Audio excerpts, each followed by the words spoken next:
প্রকৃতিকে মায়ের আসলে স্থান দিয়েছিলেন। কারণ এই পৃথিবীর যাবতীয় সম্পদ, বৃক্ষ, ফল, জল, বাতাস, বনজ প্রাণী, এসবই তার জীবন ধারণের প্রয়োজন মিটিয়ে আসছিল।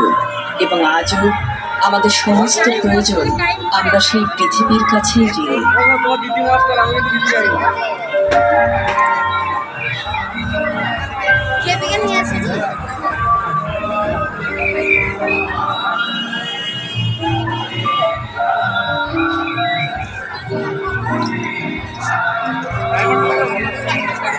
প্রকৃতি আমাদের জীবনের এবং প্রাণের উৎস, অথচ আমরা সেই প্রকৃতিকে ঘিরে নিজেদের কল্যাণ ভাবছি।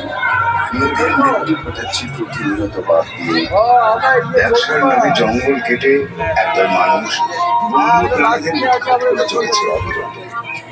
যা প্রকৃতির সৃষ্ট নয় সেই সব জিনিস ব্যবহার করে এই সভ্যতা প্রকৃতিরই ক্ষতি করে চলেছি আমরা অবিরত।